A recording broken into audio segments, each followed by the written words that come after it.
contacto entre el pie y la pelota. Es un tiempo muy pequeño, pero existe, es un tiempo finito, no es instantáneo, es un tiempo finito, es decir, eso. Aquí estamos dando un impulso al sistema. ¿Cómo nosotros excitamos al sistema? Pues podemos golpearlo.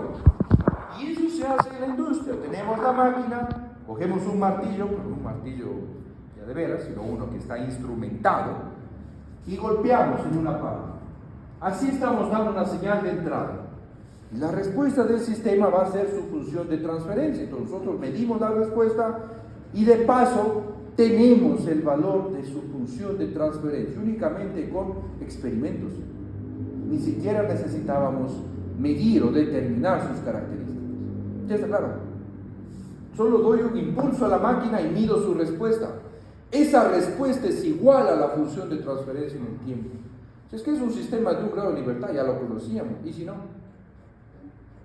Ahí es más complejo, ¿verdad? Entonces es más fácil hacerlo de manera experimental. ¿Alguna pregunta, muchachos? Esto es la teoría, no vamos a hacer mucha práctica al respecto por una buena razón. Cuando la señal de entrada se la hacía por transformar de Laplace, nosotros teníamos esta variable. ¿Qué pasa si un input es de orden sinusoidal o armónico? El output es también armónico. ¿Y qué pasa si nosotros damos una serie de armónicos? Nos damos un input con una frecuencia, después le damos un input con otra frecuencia, después con otra frecuencia. Vamos a tener una colección de output de diferentes frecuencias, es decir, aquí entra esta señal y tenemos esta señal. Después entrará esta, tendremos esta señal. Y así podemos hacer con varias frecuencias. Podemos tener una colección de señales. ¿Cómo se analiza esto? Pues, en lugar de definir la función de transferencias con esta variable, esa S, pues la definimos únicamente con su parte imaginaria. La razón, S está dado por esta función vacío omega, donde esto es una función del amortiguamiento del sistema. Para sistemas mecánicos, el amortiguamiento ya está aquí. Así que utilizar la parte completa de ese es redundante. Los ingenieros eléctricos, en cambio, les encanta utilizar eso porque no definen un amortiguamiento en un sistema eléctrico. Pero nosotros sí. Y por esta razón, no vamos a trabajar con esta forma, sino con esta, que es en el dominio de la frecuencia. Entonces, esto se conoce como la función de transferencia en el dominio de la frecuencia. ¿Y a qué se parece esto, muchachos? La respuesta del sistema en el dominio de la frecuencia. Es lo mismo. La función de transferencia para nosotros, como ingenieros mecánicos, hablando de oscilaciones en sistemas mecánicos, la función de transferencia no es nada más que la función de la respuesta del sistema en el dominio de la frecuencia. Nada más. Pero ¿para qué hacemos todo el análisis? Bueno, hay una buena razón para ello.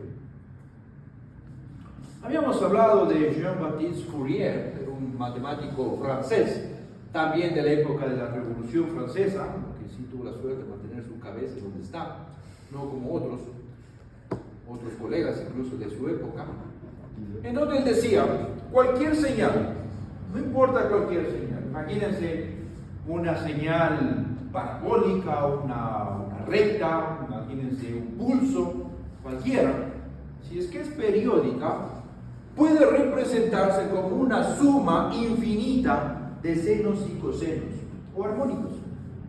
Todas estas de aquí sumadas una con la otra nos da esto. Y cada señal tiene tres características fundamentales: su frecuencia, su amplitud y su fase. Esas tres cosas son características de cada uno de estos armónicos que están componiendo una señal completa. ¿Es acá? Y este es uno de los gráficos más importantes que les acompañarán toda su vida si se van a dedicar al análisis de vibraciones, o al análisis de sistemas dinámicos, o al diseño de sistemas dinámicos. Es lo que hacemos los ingenieros. Si tenemos aquí una señal en el tiempo, nosotros podemos descomponerla en la serie de sumas armónicas. Esta en particular es la suma de estos tres armónicos, con esta amplitud, la primera, y esta frecuencia 1. Esta amplitud, la segunda, y esta frecuencia 2. Esta amplitud y esta frecuencia 3. Si sumamos estas tres, nos da esto en el dominio del tiempo. Pero si nosotros vemos los componentes armónicos de esta función a este gráfico de aquí, solo esta parte, solo este plano de aquí, se conoce como el espectro de frecuencias. ¿Sí? ¿Sí está claro? Veamos a dónde vamos con esto. Suponiendo que este es el input del sistema, esta es una carga general, podemos decir que este sistema únicamente está recibiendo una serie de inputs armónicos. ¿Y cuál va a ser su respuesta? También una serie de outputs armónicos. Y vamos a simplificar el problema complicado. Nuevamente vemos más letras griegas y estas nos asustan cada vez más. Este es el modelo de un sistema de un grado de libertad. Esta es la carga general, una función cualquiera. Pero esta función cualquiera es una suma infinita de senos y cosenos, como ustedes ven acá. ¿Sí? Esta es una constante, esta es una función en el tiempo y esta es otra función en el tiempo. A estas dos se las puede poner como una suma infinita de un seno, una amplitud seno, de omega t y omega t menos una más. Ya como quieran ustedes ponen. Dejémoslo ahí como senos y cosenos. Luego, ustedes recuerdan que la solución de esto, cuando es igual a 0, es homogénea, ¿verdad?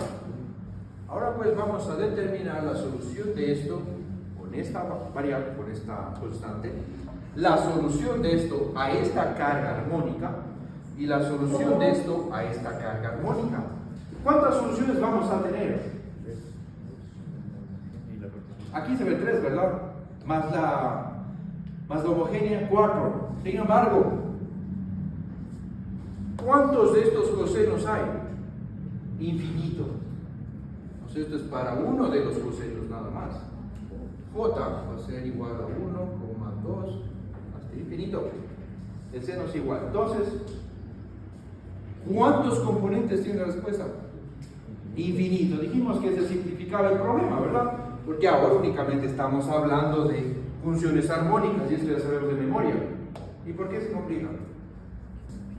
Porque es un infinito de armónicos. Ahí está lo complejo. Y bueno, aquí ya hizo la solución y dice la suma y la respuesta total del sistema. No es nada más que la solución particular que está dado por esto, más una suma infinita de cosenos con diferentes amplitudes, más una suma infinita de senos con diferentes amplitudes y fases cada uno. ¿Llegó? Esta es la respuesta del sistema para carga general. No es nada más que una suma infinita de senos y cosenos. ¿Sí? ¿De dónde salen estas variables A y B y ese A sub 0? Pues más fácil, solo hay que integrar todo eso. Cuando vemos integrales con signos griegos ya estamos en pánico. Aquí es donde nos diferenciamos de los ingenieros que se gradúan en otras universidades, que nos ponen ahí a calcular cosas que nadie va a usar en la vida, en la industria. Esto tal vez es útil si es que van a hacer algún curso de vibraciones avanzadas para temas de investigación, para detectar algún parámetro particular la respuesta. Pero por ahora pues nos interesa conocer la respuesta del sistema. Vean esto, memorícense, guarden en su corazón y olvídense. No vamos a ocupar. ¿Para qué? ¿Para qué conocer la respuesta de forma analítica? Sin más, ya sacamos la respuesta a cualquier input. Ya tienen el código, con todo el cariño del PCT para que se olviden estas cosas. Sin embargo, lo que no nos vamos a olvidar, lo siguiente. Esta es la transformada de Fourier, se la conoce así, que nos permite descomponer una señal en senos y cosenos. Pero esta es la transformada continua. ¿Cuál es la diferencia entre Laplace y Fourier? Copia el deber, pero cambiarás el nombre. ¿Qué cambia? ¿Qué es lo que cambia? Los límites. Los límites, en primer lugar. En todo caso, no es tan importante porque igual esto se va al infinito. ¿Qué es lo más importante que cambia entre las dos? ¿Ah? La variable. Aquí dijimos, utilizamos ese. Tenemos eso de un lado. Y que es importante es únicamente la parte imaginaria, porque la parte imaginaria es la oscilatoria. Entonces, se simplificó el problema. Lo único que tienen que hacer por la función es integrarlo. Peor, ¿verdad? También olvídense de esto. Esto es la teoría, el fundamento del análisis de sistemas que están bajo cargas generales. Lo que nosotros vamos a ocupar, lo que ocupamos en la industria. Si a ustedes les preocupa integrar esto porque es tedioso y es muy lento, pues existe este algoritmo que se conoce como la transformada rápida de Fourier. Es un algoritmo para la transformada de Fourier discreta. La transformada discreta de Fourier, a diferencia de esta, que es continua, fue desarrollada por una de las mentes más brillantes que ha pisado la Tierra, Carl Friedrich Gauss. Después de que Fourier puso su conocimiento para proponer este concepto, pues Gauss dijo, a ver, utilicemos el concepto y probemos. Él buscaba las frecuencias de oscilación de los planetas únicamente con datos y trataba de ajustarlos. Y dice, bueno, está bonita la teoría, pero está tedioso. Vamos a hacerlo más rápido. Desarrolló un algoritmo que se conoce como algoritmos de transformada de Fourier discreta. Y durante los próximos 200 años la humanidad ha venido haciéndolo de forma eficiente. Y tenemos esto, que es un algoritmo provisto para ustedes gratis en MATLAB, si pagan la licencia, o gratis en Python, si es que no quieren pagar la licencia. ¿Qué hace la transformada rápida de Fourier? Si nosotros tenemos esta señal en el tiempo, pues aplicamos este algoritmo y nos da esto, que es el espectro de esta señal. ¿Qué nos dice este espectro? Nos dice que a 20 Hz hay una onda con esta amplitud. Esa señal está compuesta con una onda de esta amplitud a 20 Hz, más una más pequeñita de unos 35 Hz, una de 50 Hz que es la que domina, más esta de acá, y el resto es casi igual. ¿Sí? Teniendo esto de aquí, aplicamos la transformada rápida de Fourier y tenemos esto. Eso que está ahí nadie entiende, es muy difícil entender qué significado tiene esa función, pero acá sí.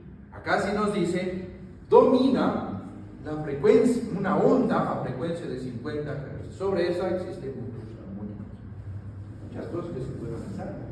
¿Cómo funciona este algoritmo? Presten atención porque después de esto vamos directo a la aplicación. La transformada rápida de Fourier, como la transformada de Fourier, lo que nos da es una función compleja. Compleja porque tiene una variable real, una parte real que es imaginaria. Son números complejos los que estamos tratando. Entonces aquí para visualizar, pues el algoritmo solo hace FFT de X, que es la señal que tenemos, y si ploteamos aquí el valor absoluto, estamos ploteando la magnitud. Noten lo que tenemos acá. En este espectro domina esto que está a 0, domina esto de acá, esto y esto de acá. Esto es ruido. Esto de aquí se conoce como sampling frequency, la frecuencia de muestreo. Es el máximo valor de frecuencia que nosotros podemos determinar con este experimento. Sin embargo, eso no está muy bonito. Si nosotros aplicamos un shift, podemos centrarle al espectro. Tenemos un valor a 0 y de esto tenemos una simetría. Entonces, todos estos valores que habíamos puesto aquí y acá, pues ahora los hemos puesto hasta aquí y esto lo hemos movido para acá. Y ahí queda un espectro más simétrico. ¿Ya? Sin embargo, como ustedes ven, este lado de aquí es idéntico al lado de acá. Y otra cosa que ven es que la frecuencia máxima ahora se ha dividido. Inicialmente teníamos de 0 a 10.000, a 1000. Ahora tenemos de menos 500 a más 500. ¿Por qué hay frecuencias negativas? En la realidad no hay frecuencias negativas. Esto es desarrollado por los eléctricos, así que ellos sí utilizan frecuencias negativas, nosotros no. Nosotros decimos que esto es idéntico a lo de acá, así que lo que vamos a hacer es vamos a omitir toda esta parte, vamos a borrarlo. Pero esto tiene información, entonces lo que esté acá lo vamos a poner acá y lo vamos a sumar. Y aquí está un espectro como se debe mostrar. No solo eso, sino que sea escalar. 2 veces el espectro que sacamos dividido para n es el número de datos que tenemos. Y esto es el espectro, lo que nos muestra la señal. Eso lo vamos a hacer. Pero antes vamos a definir ciertas cosas. Primero, RMS. ¿Quién ha escuchado este concepto? Es el valor medio de los cuadrados, ¿verdad? ¿Por qué se utiliza RMS? Lo que pasa es que en oscilaciones, por lo general se oscila alrededor de un valor 0, por ejemplo. Y si sacamos el promedio de todos estos datos, ¿qué nos va a dar? 0. Pero eso no quiere decir que esto tiene un valor característico 0. Entonces, para evitarnos estos datos negativos, se pone todo al cuadrado y se saca el promedio de esto, de los cuadrados. Ahí sí nos da un valor positivo. ¿Sí saben cómo calcular esto, verdad? Si no se acuerdan, en MATLAB, RMS de una señal ya tiene el valor directo. ¿Sí? ¿Por qué tomamos en cuenta esto? Porque RMS es como se muestra en las normas los límites de vibraciones de una máquina. El límite de vibración dice máximo vamos a aceptar 3 milímetros RMS, es el promedio, salvo que les diga el pico. El pico es el valor máximo al cual llega. Otro tema que también es de importancia es el dB. dB son los decibeles. ¿Quién ha escuchado decibeles? ¿Dónde lo escuchamos? La música. ¿Sí? En un sistema de audio ponen dB, son los decibeles. Decibeles no es más que el valor que tenemos, sacar el logaritmo en base 10 y multiplicar por 20. Nada más. Si el valor de la señal es 0.001, sacamos el logaritmo en base 10 y multiplicamos por 20. No es nada más, no es cosa del otro mundo. ¿Para qué hacemos esto? Es para tener una escala logarítmica. Logarítmica, como está relacionado con sistemas de audio, pues por lo general nuestro oído funciona de manera logarítmica, no es lineal. Si nosotros queremos subir el volumen, es decir, esto es el doble de lo anterior, pues no es en realidad que pasó lineal, es en realidad logarítmico. Pero bueno, ¿qué es la clave? Decibel es nada más que el valor que nosotros tenemos, sacar el logaritmo base 10 y multiplicar por 20. Nada más. ¿Sí? Otro concepto es la frecuencia de Nyquist. La frecuencia de Nyquist es un medio de la frecuencia de muestreo. ¿Para qué nos sirve esta frecuencia de muestreo? Pues en realidad la frecuencia de muestreo dice la señal que tenemos no es continua, en realidad es discreta. ¿Cuántos datos hay por unidad de tiempo? ¿Cuántos datos hay aquí? Tenemos 1, 2, 3, 4, 5, 6, 7, 8, 9, 10, 11, 12, 13 datos. 13 datos.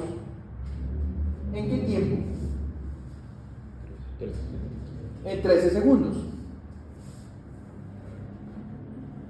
¿Esto es igual a qué? Esto es igual a un dato por segundo. ¿Sí? Eso es la frecuencia de muestreo. O, como es dato por segundo, pues únicamente se lo representa como un hertz. ¿Sí? ¿Ya está claro? ¿Por qué lo ponemos así? Es porque en realidad las señales que nosotros tomamos son discretas, no es una línea continua, es difícil, es imposible sacar una línea continua. Que después nosotros unimos los puntos, es otra cosa. Sin embargo, si ustedes unen esto, pues se va a ver bien feo, ¿verdad? Va a ser algo como esto, va a ser algo como esto. ¿Es una representación real de la señal? No. Entonces, para que la señal tenga mayor representación, ¿qué se debe hacer? ¿Aumentar o bajar esta frecuencia de muestreo? Aumentar, tener más datos por segundo. Aumentar la frecuencia de muestreo. En este caso, la frecuencia de muestreo o sampling frequency es 1 Hz. ¿Cuánto es Nyquist? 1/2 o 0.5. ¿Por qué es importante esto? Es porque en el espectro, el máximo valor de frecuencias que vamos a analizar en la señal es 1/2 de sampling frequency, y esto se llama como la frecuencia de Nyquist. Es el máximo valor que nosotros tenemos en la señal. ¿Sí está claro? Eso. Es que eso está claro. Si ustedes van al aula virtual, ya tienen otro código para su colección, que no sea como la colección de libros, que uno es orgulloso de los 100 libros que tiene en la casa, pues no ha leído ninguno. Pues acá tenemos 1 millón de códigos, pues por lo menos trabajemos con alguno de ellos. ¿Sí? Aquí tienen este código que es un ejemplo para calcular un espectro de una señal. Vamos a ver cómo lo hacemos. Vamos a definir estos parámetros de la señal. Vamos a decir, vamos a tener 500 datos, 5000 datos. ¿Sí? Y vamos a medir esto en 50 segundos. ¿Cuál es la frecuencia de muestreo? 5000 datos. ¿En cuántos segundos se midió? En 50 segundos. ¿Cuál es la frecuencia de muestreo aquí? 100 datos. ¿Cuánto? 100.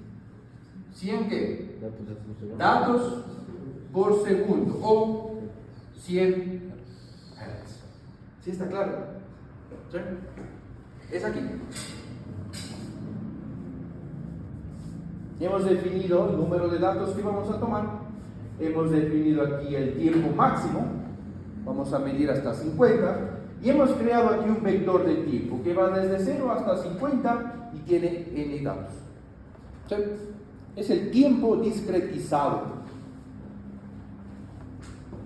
Ahora vamos a generar una señal sinusoidal. Hagámoslo de la manera más fácil. Aquí he definido una frecuencia. Miren esto, no es problema. Únicamente frecuencia. Una frecuencia 1 de 1 Hz, una amplitud de 10. Una frecuencia 2 de 2 Hz, una amplitud de 5. Y una frecuencia 3 de 3 Hz y una amplitud de 8. Para el ejemplo nada más. Vamos aquí a definir nuestra función periódica. Únicamente hagámoslo con una sinusoidal.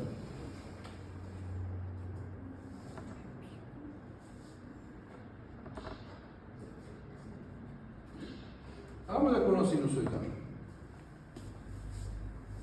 Esta función tiene una amplitud F1. ¿Cuánto era F1?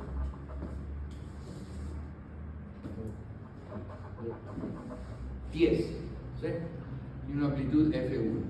Seno de 2pi por frecuencia, esto es omega. ¿Sí? Lo he puesto aquí en Hertz. Podemos poner aquí omega si es que eso está en omega, pero como esto está en Hertz, por eso es Hertz. Esto es Hertz. ¿Sí? Y por el tiempo, entonces esta función f, ¿cómo se lo ve? Como una onda, ¿verdad? Vamos hasta aquí. ¿Sí? ¿Listo?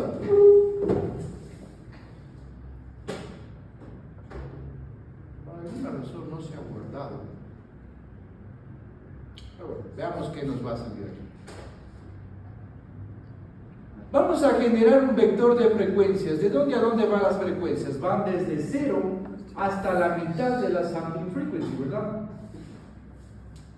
Si esto era Fs, ¿cuánto es la frecuencia de Nyquist? 50. Entonces en nuestro espectro vamos a generar un vector que va desde 0 hasta la mitad de sampling. Y bueno, aquí tenemos la función. Este es el algoritmo. ¿sí? Pero esto nos va a dar el doble espectro. Entonces, para escalarlo, dividimos para n el número de datos. Esto estamos ploteando únicamente la magnitud y aquí estamos cortándole solo la mitad de lo que nos interesa y luego vamos a multiplicar por 2 y vamos a graficar. Vamos que nos sale.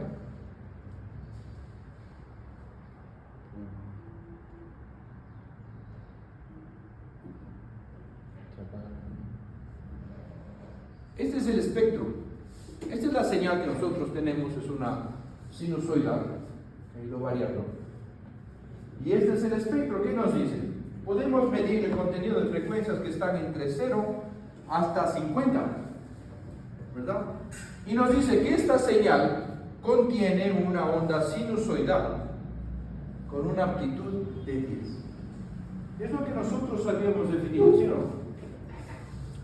Vamos a hacer lo siguiente, vamos a cerrar esto y vamos a poner la función como estaba inicialmente. Ahora esta función nosotros sabemos que tiene una sinusoidal con una amplitud y una frecuencia, más otra sinusoidal con otra amplitud y otra frecuencia, más otra sinusoidal con otra amplitud y otra frecuencia. Entonces hasta aquí. ¿Sí? Esta hora. Corremos el programa y veamos qué nos sale.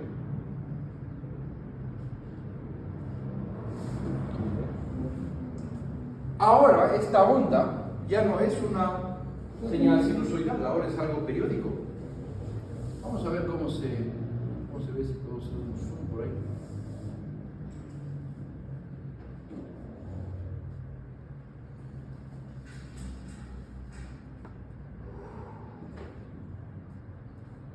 Se ve algo como esto, pero es periódica, ¿verdad? Se va repitiendo.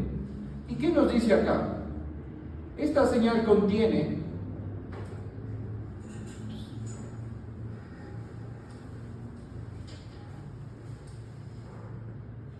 una señal de una amplitud 10 a 1 Hz, 5 a 2 Hz, y esto era 8 a 3 Hz. ¿Sí? Y así es como nosotros construimos el espectro de una señal en el dominio del tiempo. Este código está con ustedes para que jueguen. ¿Sí? Aquí es por lo que nosotros ya conocemos. ¿Qué pasa cuando esta carga es general y nosotros no conocemos? Pues la transformada de Fourier sí nos ayuda a conocer. ¿Sí? Entonces aquí. ¿Alguna pregunta? Bueno, este es el código que habíamos trabajado ya, en donde tenemos un sistema con una rigidez, con un factor de coeficiente de amortiguamiento, una masa. ¿Ya? Podemos calcular omega n, que es la frecuencia natural. Podemos calcular este valor crítico y este radio de amortiguamiento, ¿verdad? Esto ya lo habíamos trabajado.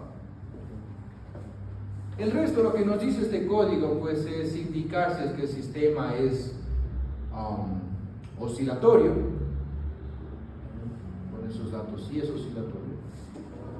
Y aquí vamos ahora a cambiar un poco el código. Y vamos a definir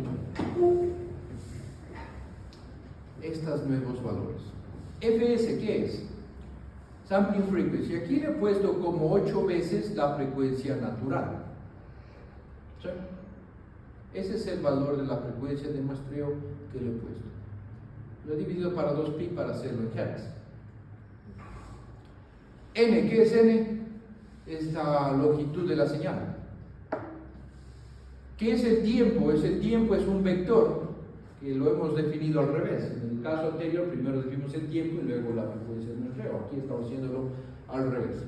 ¿Ya? Tenemos el tiempo máximo y tenemos aquí una serie de fuerzas que ustedes pueden poner. Pongamos, por ejemplo, esta señal armónica. Un input con una fuerza armónica de forma de coseno, donde omega es un valor definido, aquí es un radian sobre segundo. Y acá tenemos todo para calcular la respuesta en el tiempo. Vamos a graficar la respuesta en el tiempo Y aquí estamos haciendo el análisis de Fourier para la señal de entrada, el input, y la señal de salida, el output. ¿Sí está claro? Y vamos a graficarlos. Con estos datos veamos qué nos sale.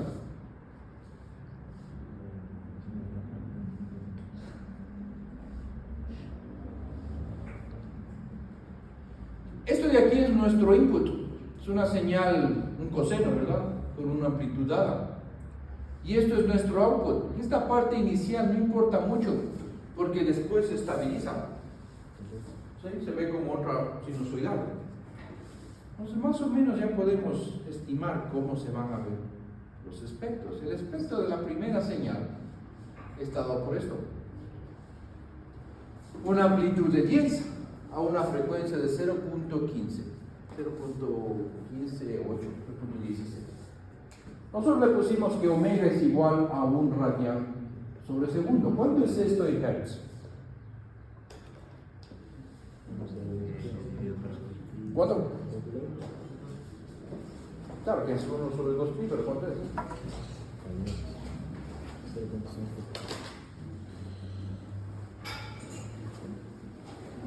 0.16. Coincide, ¿verdad? Aquí dice 0.159. Bueno, le acerco más es 0.16. ¿Sí? Entonces tiene sentido. Nos dice cuál es el contenido de frecuencias y obviamente era una sinusoidal, entonces se supone que teníamos únicamente un pico. Este es el output. ¿Tiene sentido esto? ¿Cuánto es la amplitud de la salida de nuestro sistema? Basta como 0.12, 0.11. ¿Sí? Veamos qué nos dice el espectro. El espectro, si marca hasta casi 0.2, es el 4. ¿Y cuál es la frecuencia? ¿Cuál es la frecuencia de eso? Debe ser la misma. La frecuencia de la entrada es la misma que la respuesta del sistema. Así es como funciona esto de manera armónica. ¿Sí está claro? Si nosotros cambiamos la frecuencia de allá y la amplitud, pues esto va a moverse, ¿verdad? Pero siempre nos va a indicar la magnitud. Sin embargo, no es tanto así. Porque si es que nosotros cambiamos los valores, aquí, por ejemplo, pongámosle, en vez de 400, pongámosle aquí 1000. Tenemos más datos. Vamos a ver cómo cambia ese espectro.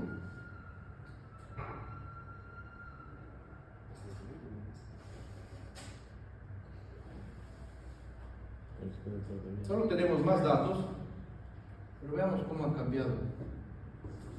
Ya no llega al 1, aquí era 1, ¿no es cierto? Y acá era como 0.11, pero ya no llega.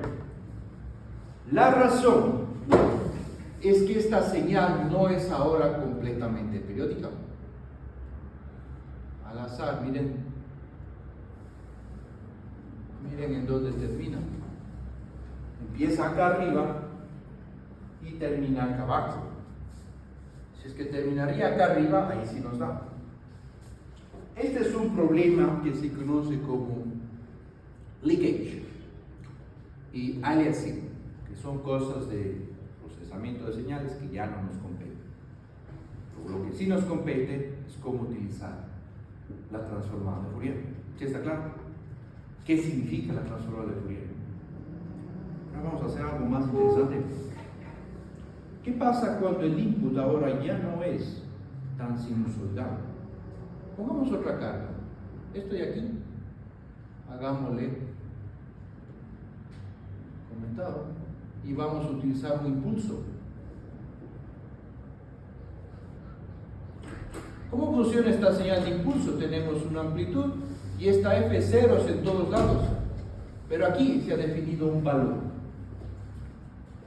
Vamos qué pasa cuando el sistema se excita con una señal de impulso, así de golpeamos.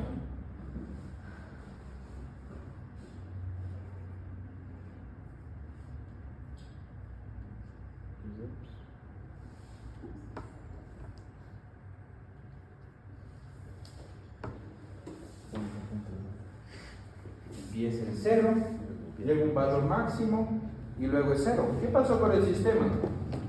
Se movió, ¿verdad? Empezó a moverse.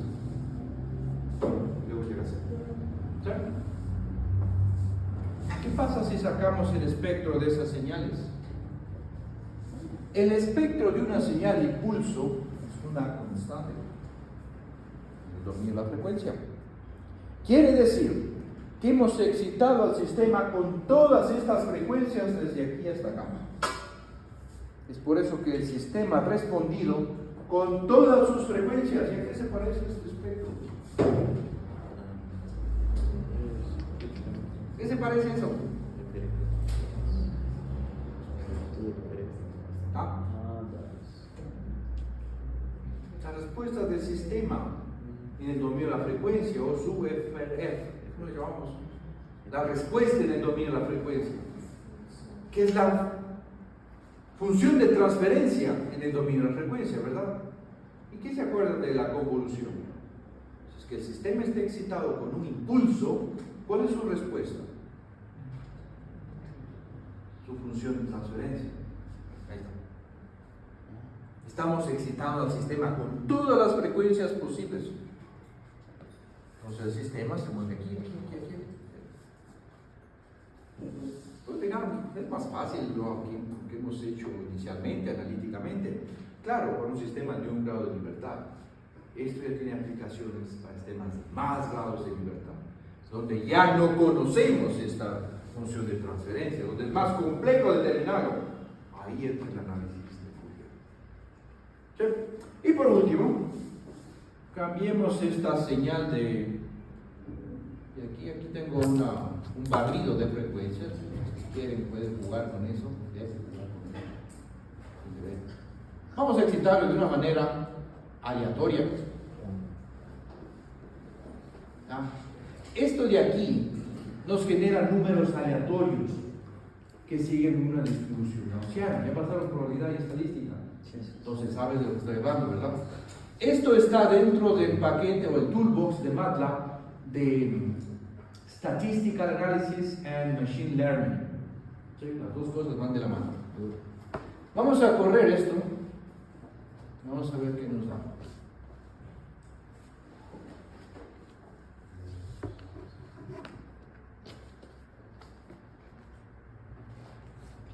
Esto es una función de entrada aleatoria, es una fuerza aleatoria, gaussiana. Y esto de aquí es la respuesta del sistema. Parece que las dos están similares o aleatorias, pero bueno, no tanto. Como en el tiempo no se puede saber nada, pues vamos a la frecuencia. Esto de aquí oscila alrededor de un valor más o menos constante. Y eso de allá oscila alrededor de qué? De un valor que está más o menos por aquí. ¿Y a qué se parece? Nuevamente es la función de transferencia en el dominio de la frecuencia o la respuesta del sistema en el dominio de la frecuencia. ¿Sí? Nosotros estamos excitando con ruido blanco, se conoce a esto, una señal aleatoria, gaussiana. Eventualmente tenemos esto que si bien es cierto es ruidoso, pues, pero de cierta forma nos da alguna información. ¿Sí está claro? Pues aquí va su deber. Van a seguir jugando con esto y van a dar nuevamente otro input y van a tener otra respuesta, otro input, otra respuesta. Vayan guardando eso y saquen el promedio. Y van a ver a qué, y luego grafican el promedio y van a ver a qué tiene eso. ¿Sí está claro? Aquí es un dato. Vamos nosotros a correr esto nuevamente. Y si parece que no ha cambiado nada, pues sí ha cambiado.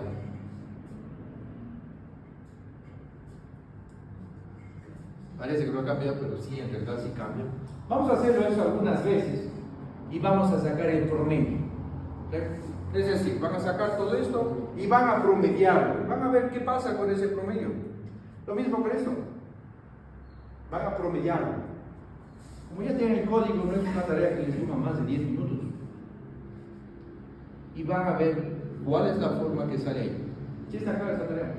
¿Y cómo se conoce el promedio de las sumas? Sumas todo, divides para números de datos. O sea, pero los datos están muy... Tú tienes aquí Resultado del primer experimento, tenemos esto de acá. ¿Sí? Resultado del segundo experimento, tenemos esto. ¿Sí? Resultado tercero está bien. ¿Sí está claro? Sumas esto, más esto, una sumatoria, es decir, sumas cada uno de estos elementos y se divide para n. Y eso se hace con todos. ¿Ya? Pero en MATLAB únicamente pone x1 más x2 más x3 más todo esto dividido para lo que sea. O utiliza la función min en esta dirección. Ya lo tienen ustedes. ¿Sí está claro? Ya que no había preguntas, y dudo mucho que no haya preguntas, pues su deber debe ser completo.